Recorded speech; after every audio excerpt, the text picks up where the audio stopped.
Hello everyone and welcome to Daily Car News. Let's do the news for Monday, August 23rd, 2021.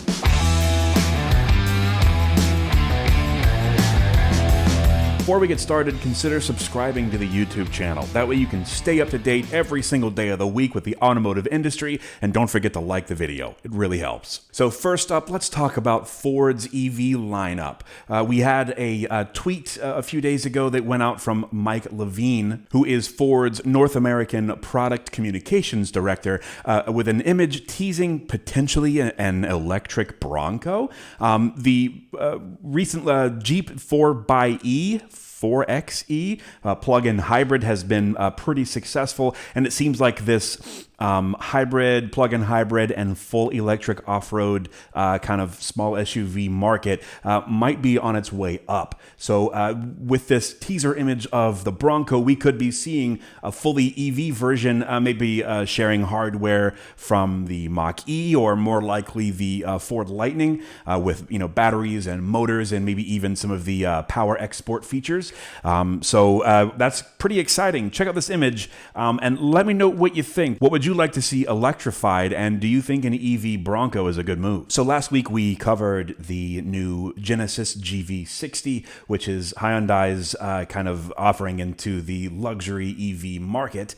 And it also seems now we're getting news that potentially the GV60 will come standard with wireless charging. Now, there are wireless charging systems already available for current EVs, but this will be the first EV that will offer this feature as standard from the factory. The output of home charging with a wireless solution should be either 7 or 11 kilowatts. At least these are the typical values that are outlined in the new J2954 standards that were released in October of 2020. It seems like the company Tri-City is going to be the provider for this tech, and they're saying that over a 10-inch ground clearance, the wireless charging has about a 94% efficiency charging rate. Though right now the biggest concern is the cost of having a wireless charging solution installed at your home, or if you're even able to have one if you happen to live in a place without a garage or private parking. Sticking with American EV manufacturers, let's switch over to GM.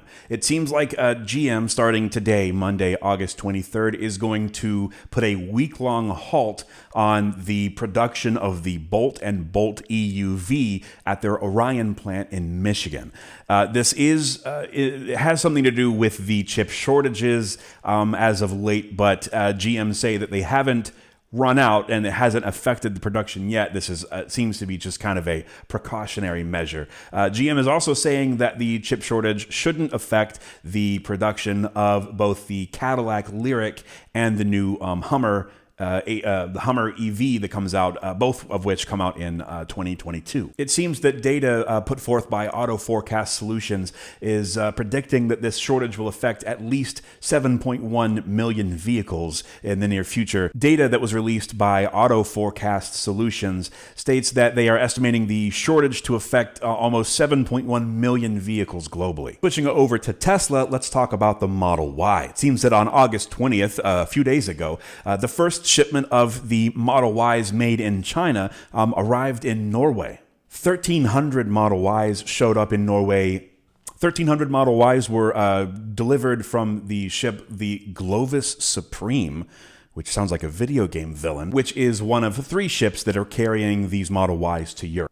Now, Tesla is saying that the delivery of these Model Ys could start as soon as tomorrow, Tuesday the 24th. Because production was delayed in Germany, the made in China Model Y performance versions and the long-range all-wheel drive versions were released in Europe back in July. Elon Musk is saying that he wants to fire up that production line sometime in October, but there are doubts about the volume and whether or not these new 4680 type cylindrical cells are going to be ready by then. If they aren't, Tesla will produce similar cars at their Fremont factory and at the Giga Shanghai. So let's switch over to some internal combustion related news, and we'll start out with a positive story, and that would be that Lamborghini doesn't want to give up the V12 just yet. So with the release of the Countach LPI 800-4, we are seeing a 6.5 liter V12 paired with a fairly mild 48 volt hybrid.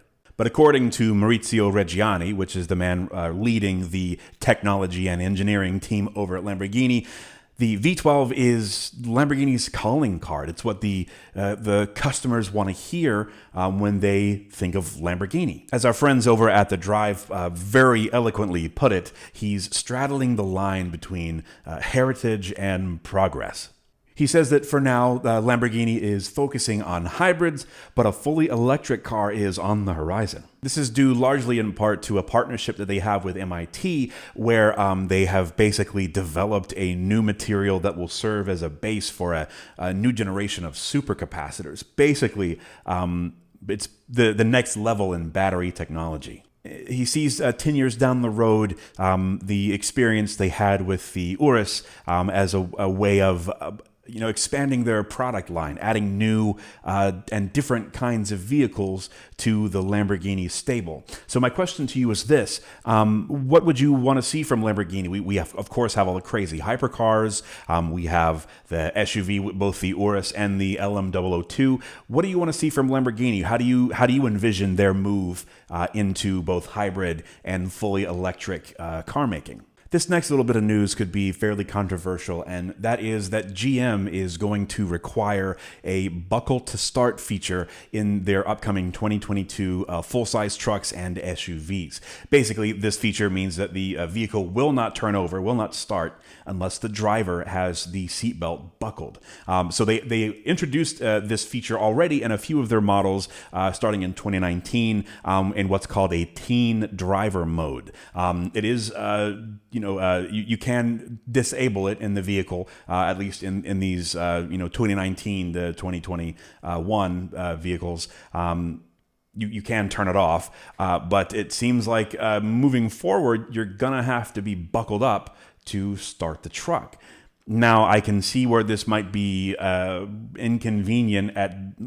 inconvenient at the best, if you're like just hopping in the truck to move it, in the yard, or move it like a few feet forward to fit into a parking spot or something. But overall, in my opinion, I think it's a fantastic idea, and I don't know why it hasn't happened sooner. Now, I know that a lot of people are going to start whining and moaning about overreach and my freedoms, but it's done with the right intent.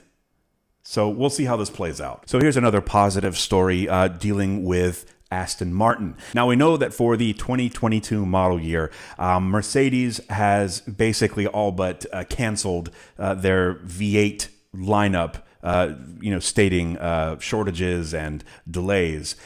Fortunately, though, the Aston Martin lineup, the Vantage, the DB11, and now the new DBX, they all use AMG 4-liter twin-turbo V8s. And you can take a deep breath. Everything's fine.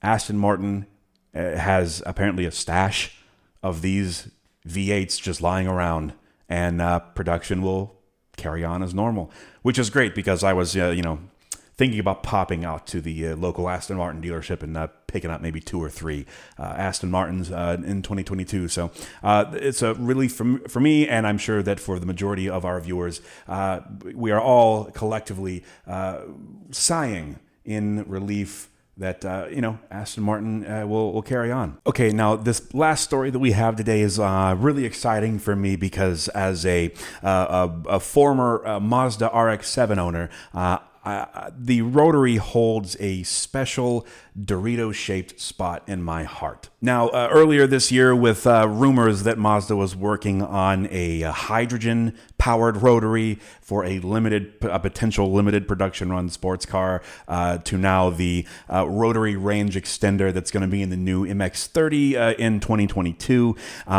Mazda has just filed 8 trademarks, 4 of which have to do with the rotary engine, and also a logo that looks a lot like a rotor. They've also filed for a patent that is a stylized R logo that happened earlier this year.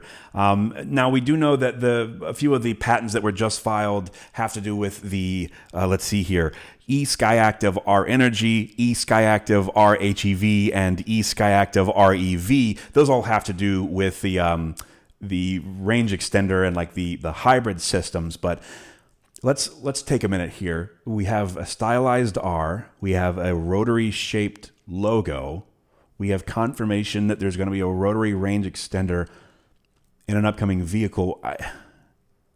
Guys, is there going to be a new RX 7, 8, 9? Are we going to have a rotary powered sports car again? Because I will cry. I will cry. Hit the thumbs up if you want to see me cry.